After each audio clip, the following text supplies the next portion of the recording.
Hi guys and welcome to my channel. My name is Valeria and I'm a UX designer with more than 6 years of experience. Today we dive into a critical and often debated topic, the gender pay gap. Recently I had a live on Instagram with Elizabeth and we were discussing why women not only earn less on average, but face even greater problems in freelancing and IT sector. As we navigate through this complex landscape, we'll uncover some key factors, we'll speak about some challenges, and we will try to come up with some solutions. So get ready for this insightful journey. Don't forget to subscribe and ring the bell to stay updated on thought-provoking content like this one. Let's get started. Maybe we introduce one another because I guess some of your followers are going to join that don't know me and some of my followers don't know you. So if you introduce yourself quickly. Yes, I'm a UX designer with more than 6 years of experience in this field. Now I live in Milan, Italy, and basically I work as a freelancer with multiple clients in the UX design field and web design, let's say some this kind of design related activities. And that's it, I think. Nice. Now you can introduce yourself. Yeah, I'm Lizzie. I'm also a UX designer. I've been doing UX 7, 8 years now, freelancing for 4 years. And I also coach freelancers how to, or like people that want to go freelance, how to become freelance. And I started a podcast. So I guess I can now also put podcast host on the title. Yeah, that's me. So today we're going to talk about super sexy topic, gender pay gap. And this kind of all started because Val and I were talking about, well, generally we're talking about UX and what we can discuss and what kind of things we can do to hopefully do a bit of an impact. And we picked the topic because we're both women, we're both in the UX field, and we thought, let's talk about the pay gap because especially for freelancers, there's even a higher gap than it is for permanent employees. And then Mali was talking about the Nobel Prize. What was the thing? Basically, it started like, oh, you have a cool profile. Oh, you too. Let's collaborate. Oh, Okay. yes. We thought from what we could start the topic, and recently there was this event. Claudia Goldin won the Nobel Prize in the economy. We went through her research, and let's start from this. I can introduce her research. So in her paper, she tried to explore why there is a gender gap, and basically she proved that basically it is connected to the marriage and having children, and the things changed due to industrialization, so women started to work less. The main reason of gender gap is our ability to have children, and yeah, that is basically goes after marriage. Yeah, so basically the Industrial Revolution kind of caused a bit of an imbalance. And then once we got birth control, it regulated it a little bit, but basically what the study shows is that as soon as people get married, and not necessarily marriage, but basically having children is what causes the gender pay gap, because women basically have less time to work and men kind of work the same, but they are suddenly perceived as, oh, they're so much hardworking because they have a child to feed. Whereas, and I think that's the thing that is so frustrating. There are women that can work a lot, work really hard. I have a friend of mine, she even got a promotion after she's had a 4-month-old baby because she managed to do more than what they expected. And she was actually admitting to me that it was the least amount of time that she worked on. So she had, on the phone, you can have a tracker that tells you, oh, your screen time is up or down. And she had that on her laptop as well. And she was saying that her screen time on average was 4 hours a day, which for a day where you should be having 8-hour weeks is like, she was spending a lot of time with her newborn. Despite that, she was still able to get all her work done. And I think I don't know, I don't have a child yet. I'm not planning to. No offense to anyone who wants to have a child. I think it's very remarkable and it completely flips your life around. But basically for her, despite having a child, despite actually spending less time at work, she over delivered and got a promotion. And I see many men who suddenly become fathers and it's like, oh, now you work a lot and now you do this a lot. And in reality, it's they probably do the same as before, but people think because they're father, they are more keen to work. What's your look on this? Yes, I think sometimes even the managers or the supervisor wants to motivate a person a little bit more, and they choose to motivate men. In the research of Claudia Goldin, she wrote that it's called the fatherhood premium. Fathers got raised just when they become fathers, just after that. So I think it's interesting. I And it's think I think the other thing that's quite interesting, there are like a few finance accounts that I follow, and one of them is called The Wallet. It's also a really good podcast if you want to inform yourself about finances. And one thing she mentioned in one of her podcasts where she was talking to someone else who became a mother is that she forced her husband to pay into her pension pot because it's going to be 2 years or so where she's not going to get money into her pension. And it might not be a massive amount per month, but in like 20, 30, 40 years time, when she retires, this will have accumulated to a couple grand just because she looked after the children. And even if after childbirth, both the mom and dad look after the child, it will be the mother who has the recovery, the like your whole body. It's basically another puberty. And I think nobody of us likes puberty. So imagine doing that again when you have a child, and then we do it again when we have a menopause. So basically, women go through 3 types of puberty, and it does have an effect on your body. And you have to get used to the nausea, all these kind of things, and your body has to recover. Your ribs, literally, your muscles rip apart. So that's why we have that recovery time. And within that time, if someone becomes a father, they have still the same amount of time they can work, etc. So even if you then after have a 50-50% split on who takes care of the child, it's still the woman who has those 9 months and the recovery phase after, where she can't pay into her pension. So if any of you men are listening, make sure you pay into wife's pension or girlfriend's pension. And if your women are listening, keep that in mind, that your partner is also contributing to your financial situation and should be contributing to it, because you give up your financial income. So it's not just your child, it's the child of the both of you. Basically, in that research, it showed that it's the father's premium and the motherhood penalty. But I don't really know how to fix that, because there are differences between men and women. And there won't be men who can give birth to children, so we cannot really balance that, but we can try at least to make it easier for a woman to come back into work. Yeah. I think one of the possibilities to solve, in a way, let's say, this kind of problems could be planning, of course. Also planning children financially and all the situations that might happen in life, saving money for the pension, for unpredictable situations that can happen, and of course calculate money for the that you're going to spend, maybe on the doctors, on the stuff for the house, for children.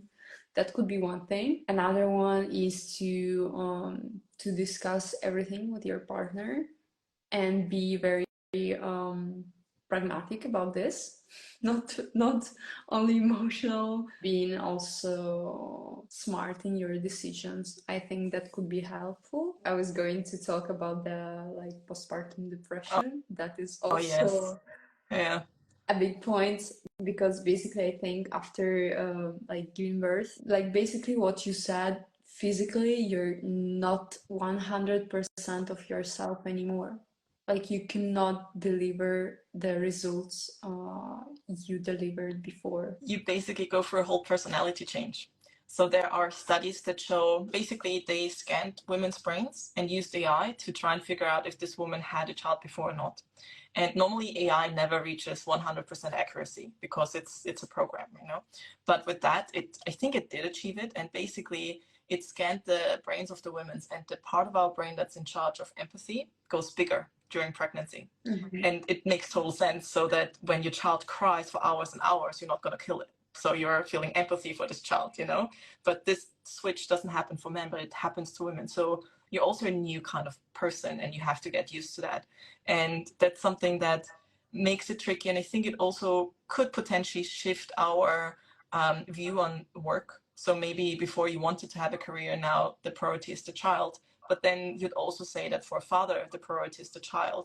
And I've seen reels that people shared about like, oh, you should hire fathers because now they become money-making machines because they want to make sure that children have a good life, as if a woman would not want their child to earn, like to have a good life, you know, of course they do. But it's like this big imbalance of, okay, who's in charge of putting the money in and who's in charge of looking after the child.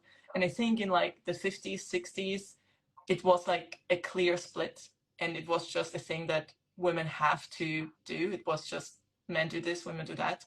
And I'm quite happy that it's changed now. I would not want to depend on the man's salary and having to ask my partner for, oh, is it okay if I can buy a new jacket because I want this one, you know, like asking to spend their money. No. But then on the other hand, I had a discussion about this with my sister, and she was saying she actually thinks it's worse because now we have the expectation to look after the child and have a career instead of like just being able to do one thing.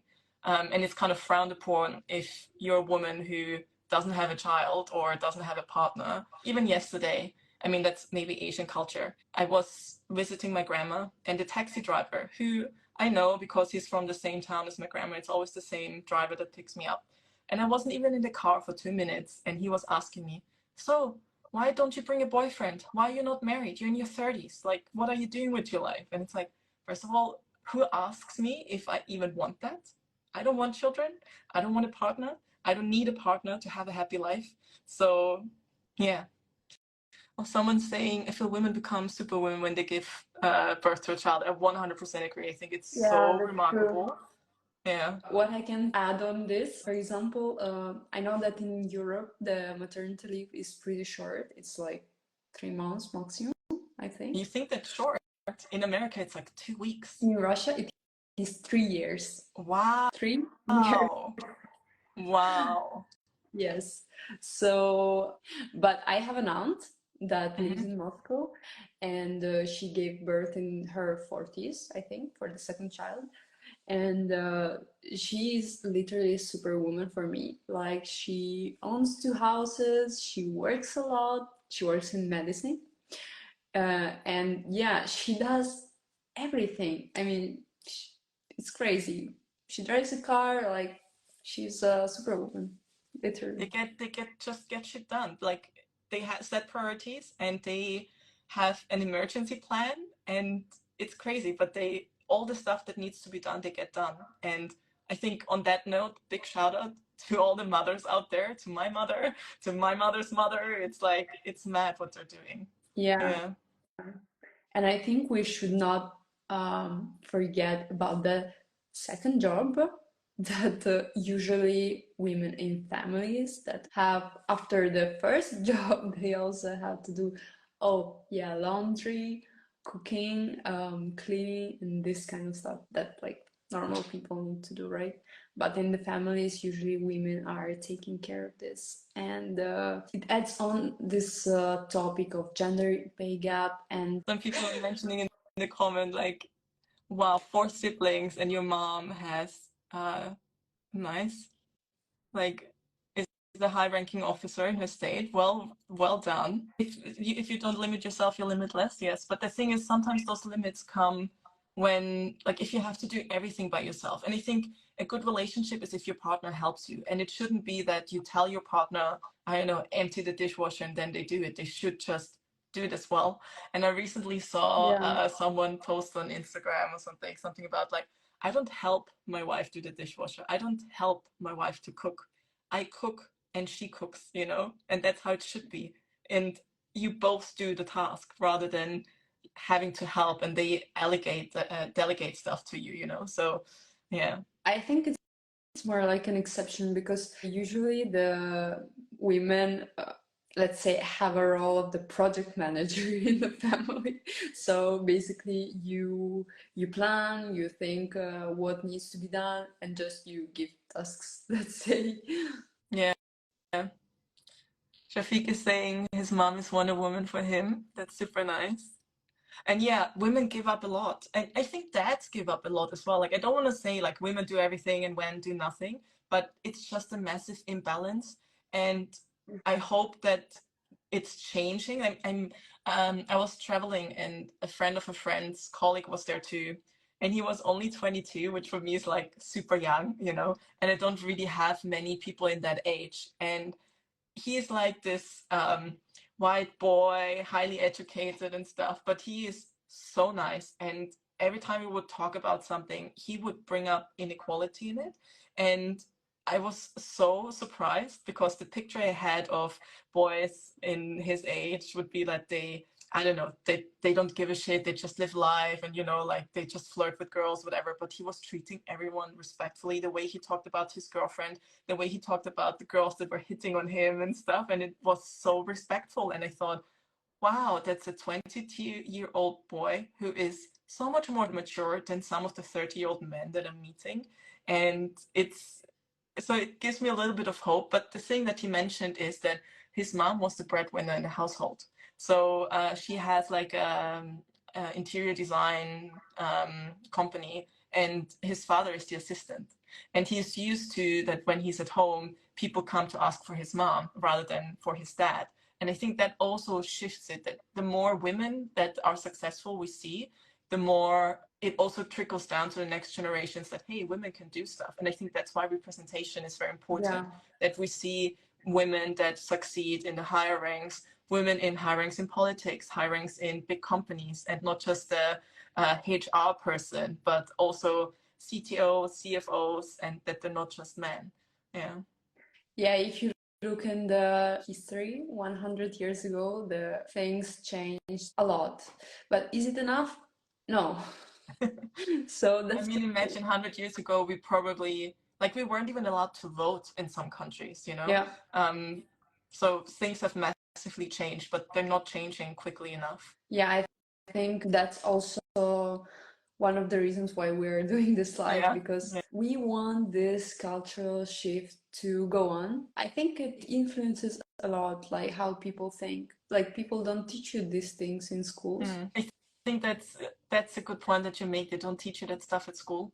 Like there's so many important things that they don't teach. They teach you like certain maths things that we will never ever need again, but they don't show you how to do a tax return, for example. But also if you look at sex education, they show you the banana and the birds and the bees, but they don't show you actual like for example, one of my friends, she's a midwife, and the stories she told me about what actually happens in childbirth, I'm like, if I would ever change my mind about wanting children, I will 100% adopt and not have my own child, because the stuff that happens in your body is crazy, you know? And so many things that we're not being told. And it's like, oh, they tell you once you're pregnant, so you can't undo it, I guess, you know? Because Yeah. otherwise people will probably not go through with it. Yeah. Also, kind of similar thing with the personal finance, for example, that also does a part of the income gap, how women in particular can deal with their own money. You know, in marketing, usually they say that women are a perfect buyer. I don't know. Have you ever heard of this?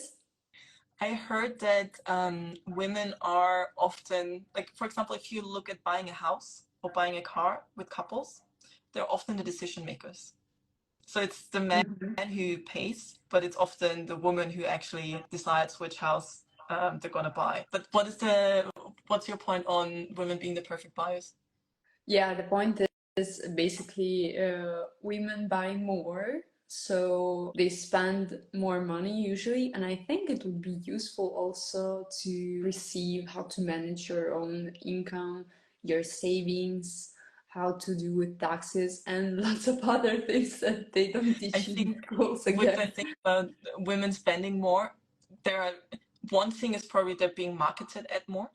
There are Yeah, so many more products, but that's also impacting the mental health, because the more like basically how people sell stuff to you is they will try to create a need. So, oh, you need this, I don't know, brand of shoes because then you're going to be more beautiful. You need this makeup. You need this. Like there are yeah, things that women yeah. need that men don't need. The thing is, if men would be marketed the same way as women would do, I wonder how much that would impact their mental health. And actually, if you look into the last couple centuries, like with magazines where you just see men with six packs in the front, I'm pretty sure it impacts them as well. And I heard that, how do you call it? Diseases, stuff like mental health diseases like anorexia and stuff also increases with men, which was something that usually mostly happened to women, white women specifically. And now it's also trickling down to men. And I think it has to do with all the marketing stuff. Like you have to be cool, you have to be a six pack. And it goes in so many directions where it's just so difficult to, as long as people want to sell to you, they will try everything to make you feel bad about yourself so that you buy that specific product. Yeah, but I think now that women have more pressure on them usually than men. But like we don't say that, men don't have problems. It's not true. Oh, they do. Because Like both of us do. It's just yeah, we just deal with it differently. And in a way, I think if you have a lot of problems, especially mental problems, it's probably better to be a woman because we're so used to talking to our friends about it. And I think within men, it's not that common that they reach out to a friend. They might go grab a beer, but then they watch a game or something. I mean, I assume, I don't know. That's what I know from my male friends. Maybe they talk about feelings. Coming back to the topic about men and women in the workplace, like we mentioned before, this is not a hate on men, you know? Actually, there was one colleague I had, and I remember I was working in the startup, the investors committed fraud, and it was the last job I had before going freelance. And all of us were constantly applying. As soon as the CEO would leave the room, we would like bring back our LinkedIn, applying for jobs. Like it was like crazy times. And there was this job I wanted to apply for, and it was a head of design role. I was currently a head of design in that company I was in. And I was reading through the job specs. And I was like, I don't know if I can do this. I don't know if I can do that. I don't know if I should apply for this. And my colleague was like, you're doing all of this right now in the company already. Why don't you apply? You know? And I was like, yeah, he's right. But at the same time, I didn't feel good enough for it because it was a small startup. I was the only designer. So of course I'm head of design because there's no other designer in here, you know?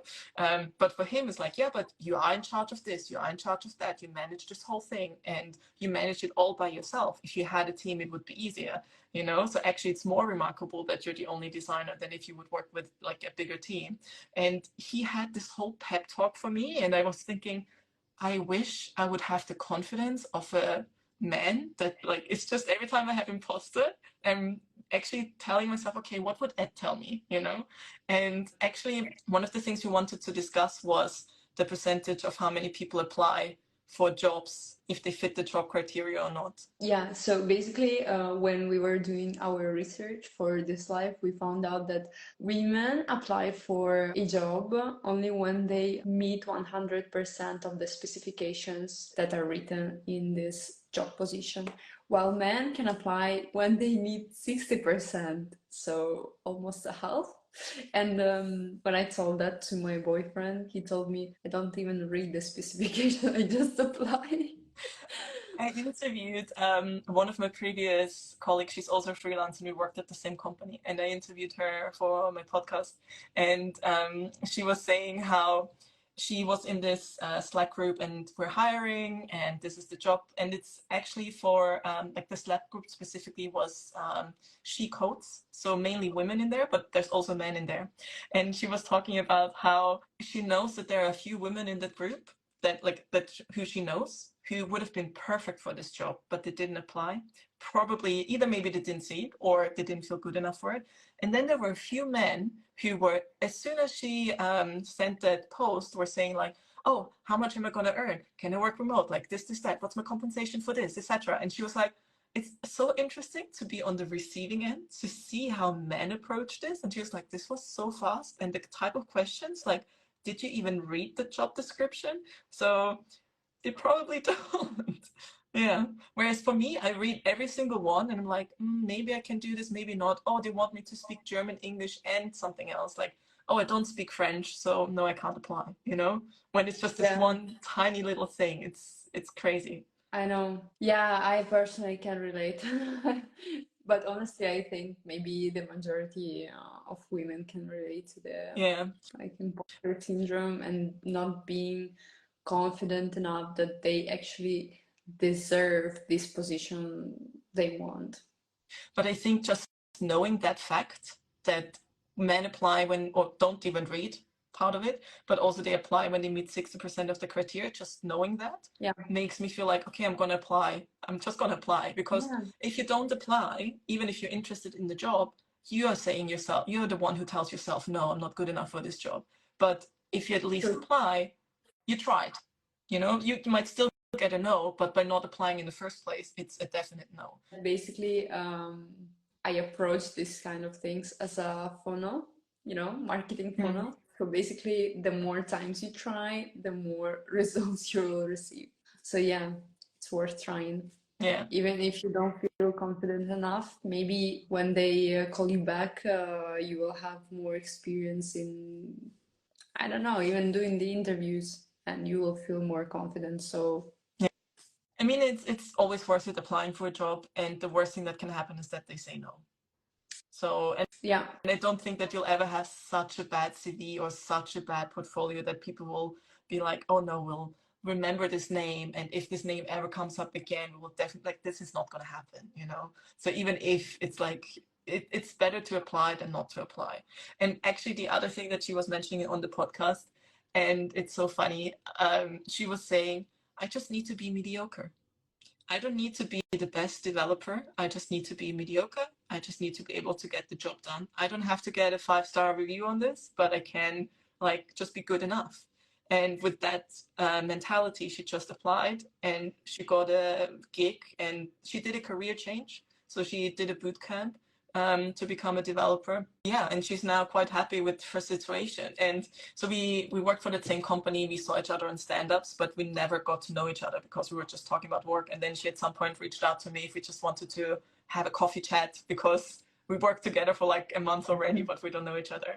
And then we were talking exactly about the job applying stuff as well, because like how did she get the job, how I got the job, and we both have this mentality. So the story I mentioned before with Ed, when I'm having imposter and I'm thinking, okay, what would Ed tell me? He will probably tell me, oh, you can definitely do this, just apply for this job. I started this, what would a white man do? You know? And she was saying she has the exact same thing. She just asked herself, and she was like, they would probably not even read the job description. So just like apply, done, and sorted. And it's crazy how I wonder where this thing stems from, that they have so much confidence that they're like, oh, if it's not going to work out, it's not going to work out. And for us, we're feeling so judged. yeah, I know.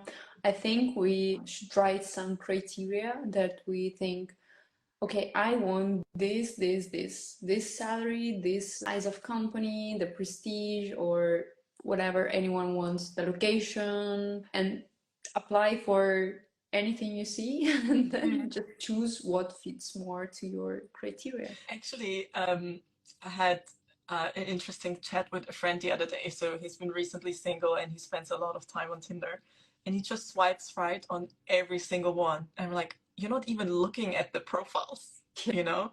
And I guess maybe they treat dating the same as they treat job applications. Like whoever then tells me they're interested in me, then I look into, am I actually interested in them?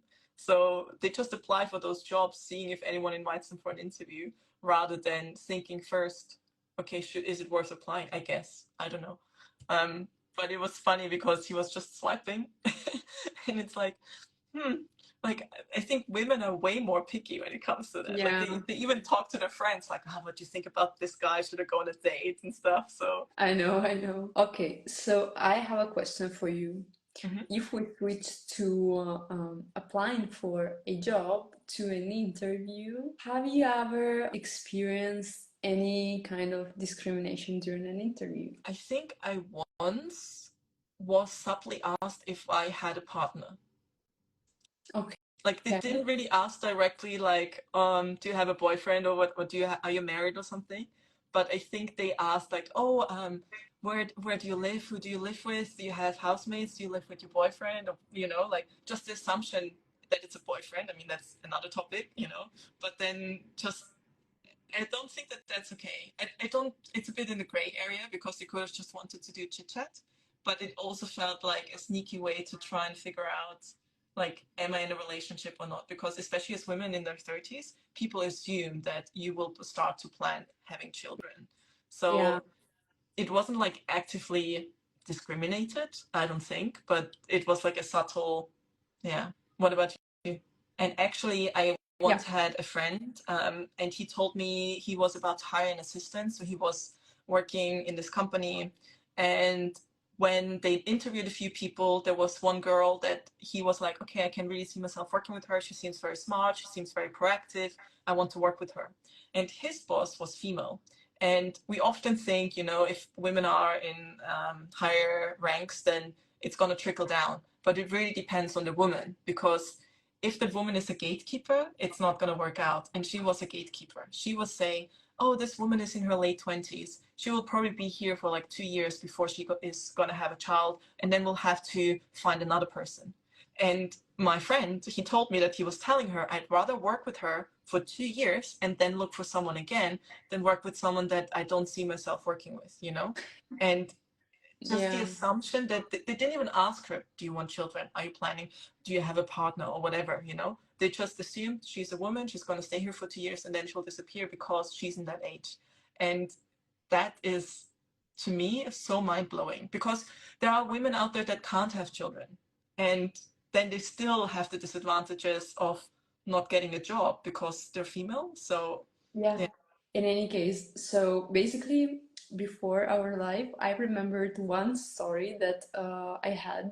I was working in a company, and then I decided to see what happens in other companies, try to apply for some positions, and then I talked to my ex-professor in the university, and he worked in a huge IT company in Russia. And he said that they have a position, so I said, okay, let's try. Maybe they will offer more money. Who will say? I came to the interview. It was not very official, let's say. He already said that I'm good, so I didn't need to do a lot. Mm-hmm. So I showed some of my projects and stuff. And yeah, there was a manager, a woman, and she directly asks me if I have a boyfriend and yeah, this kind of things. And then, I mean, I wasn't in this mindset that I'm now, but even then, I said that how is it connected to my work? Good reply.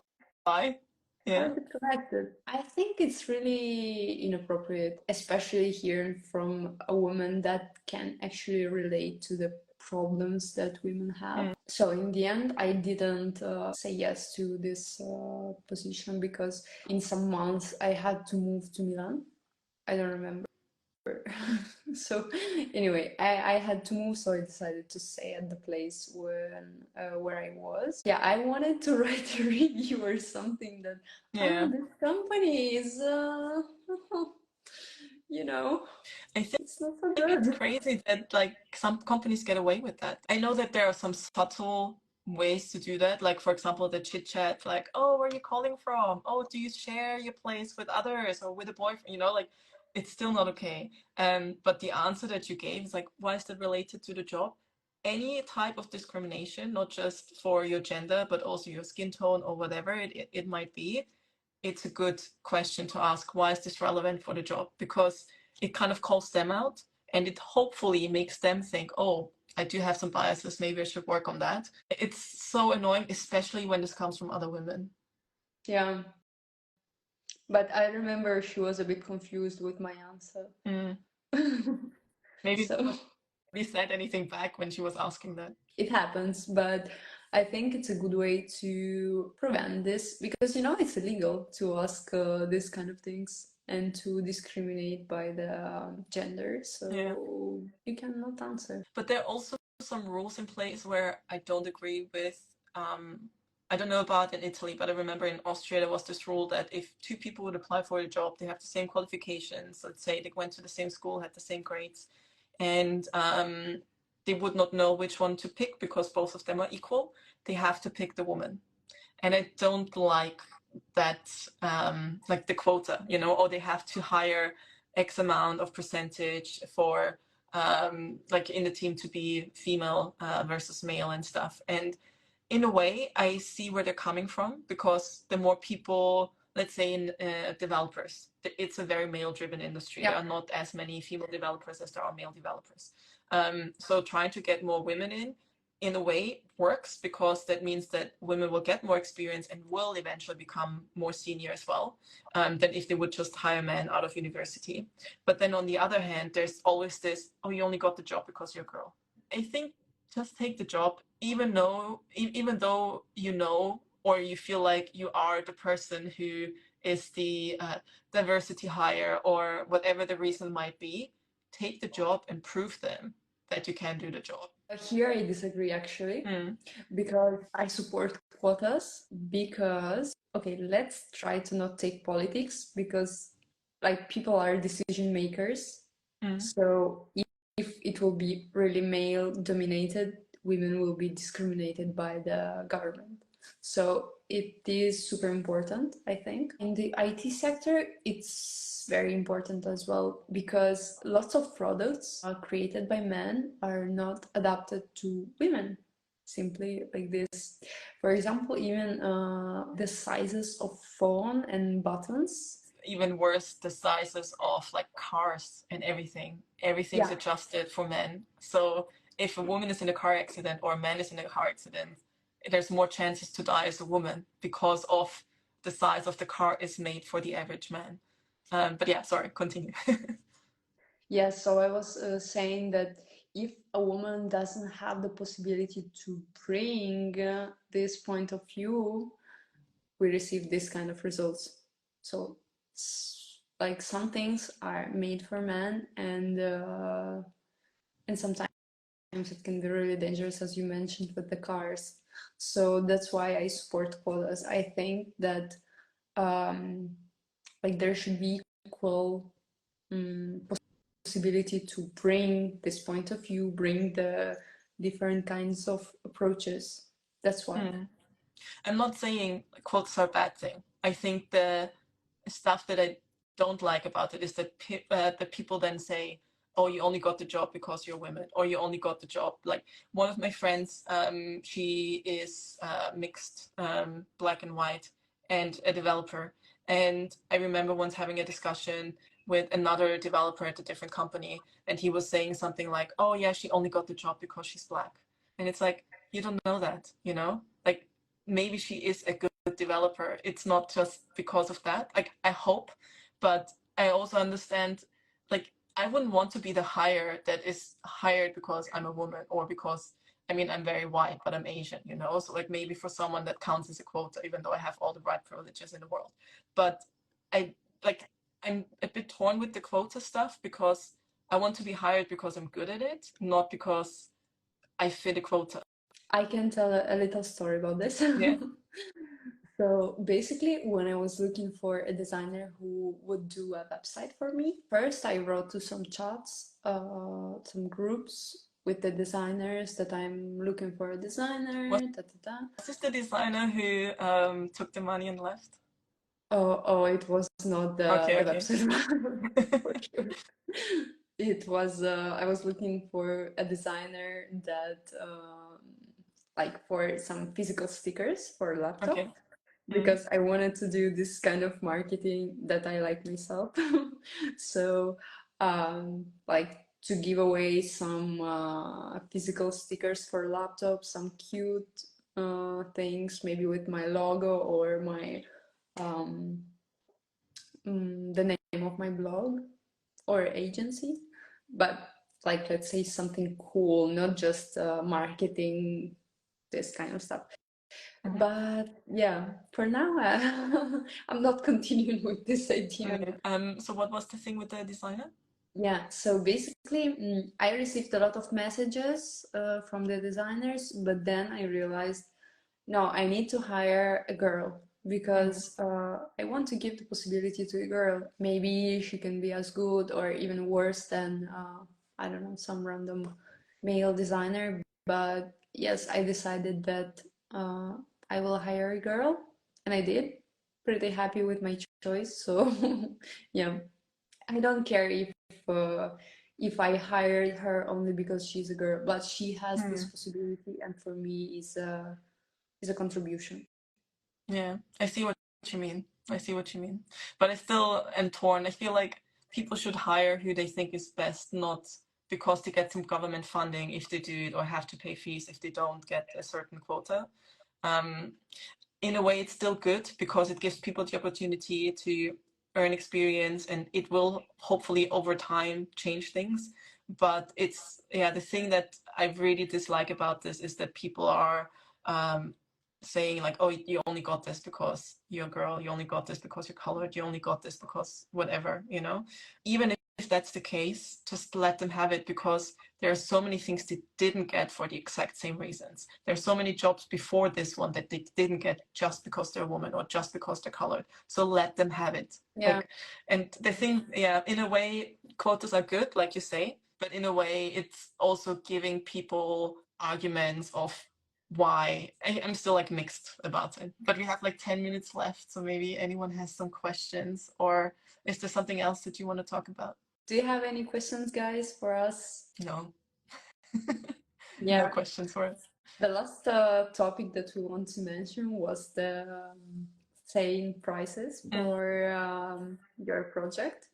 So we are both freelancers, so we have to name the prices for our services ourselves. Have you ever experienced the situation when you were scared to say the price? Oh yeah, 100%.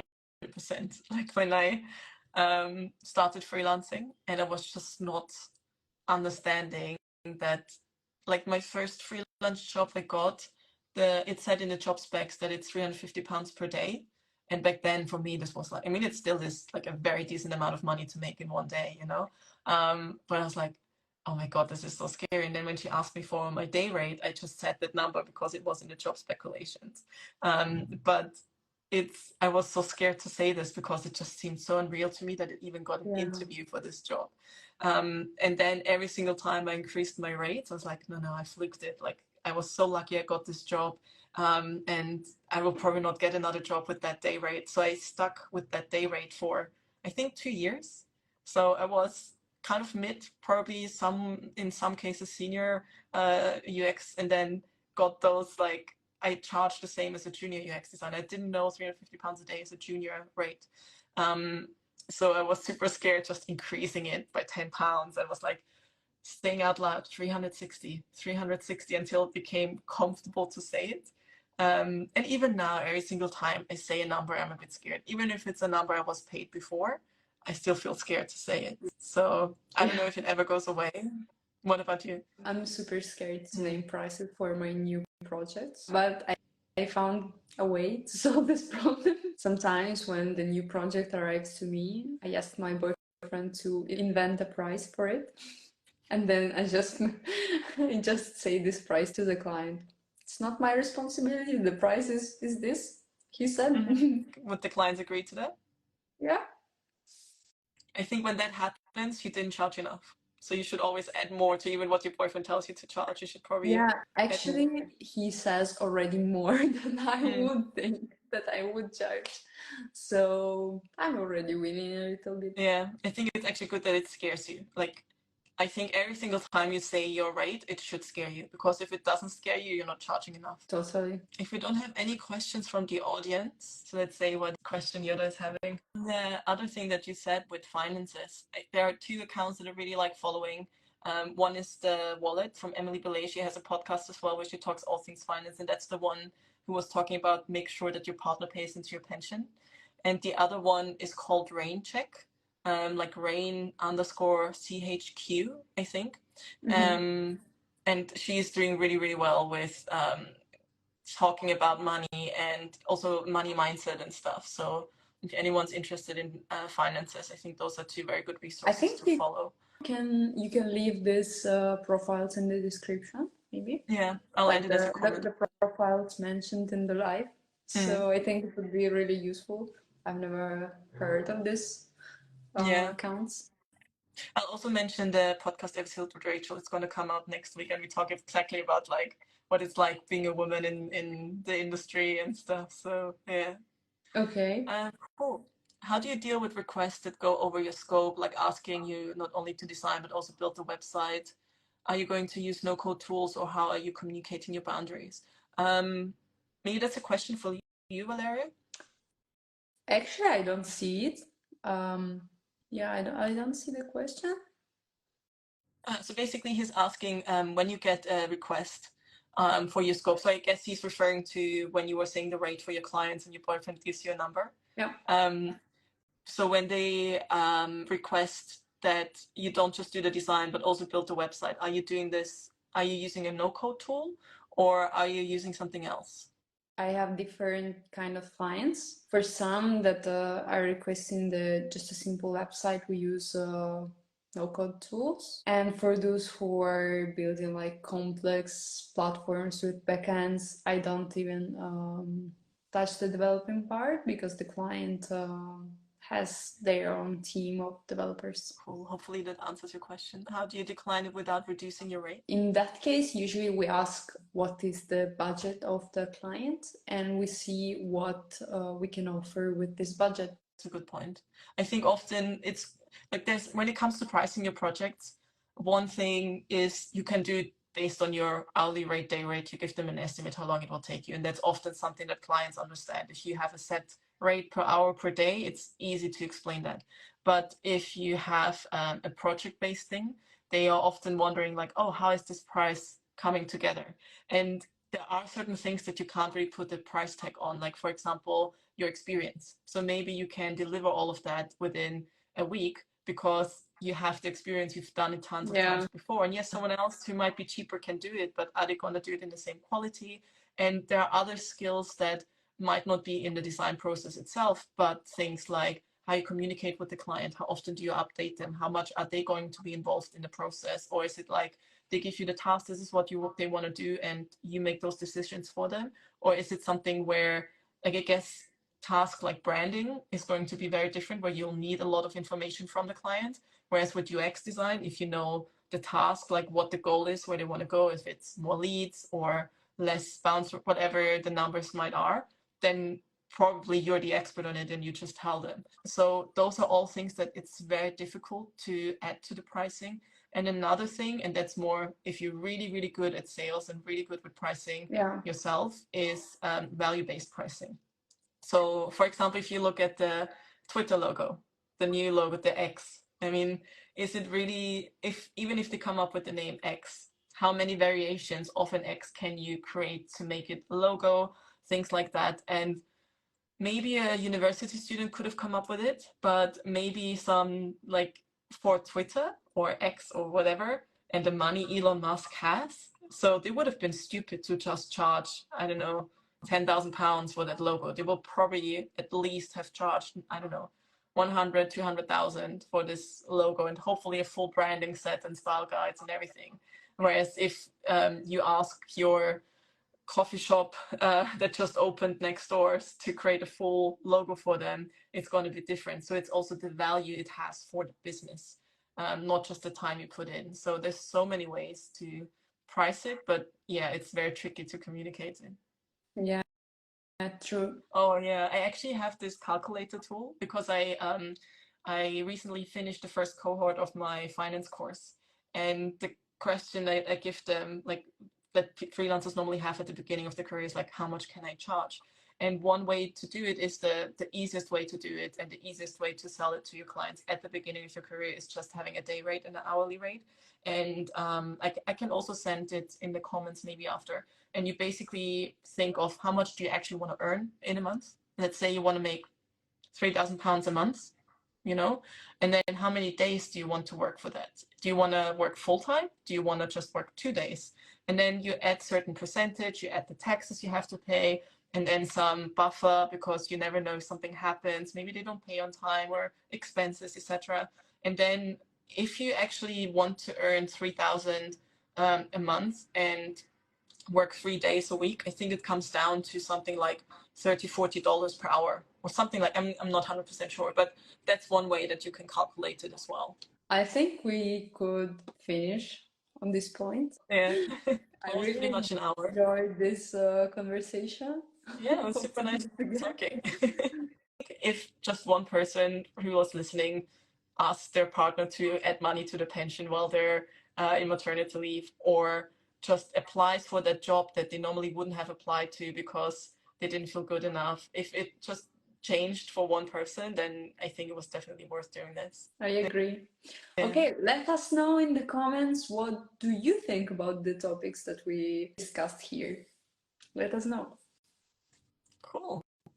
Thanks everyone, and yeah, see you guys someday. That's all for today, guys. I hope you enjoyed this video. Let me know in the comments if you agree or disagree with us, and I will be particularly interested if any of the situations mentioned in the video happened to you. Let me know down below in the comments. If you want me to publish more videos, please push the like button and subscribe. Bye!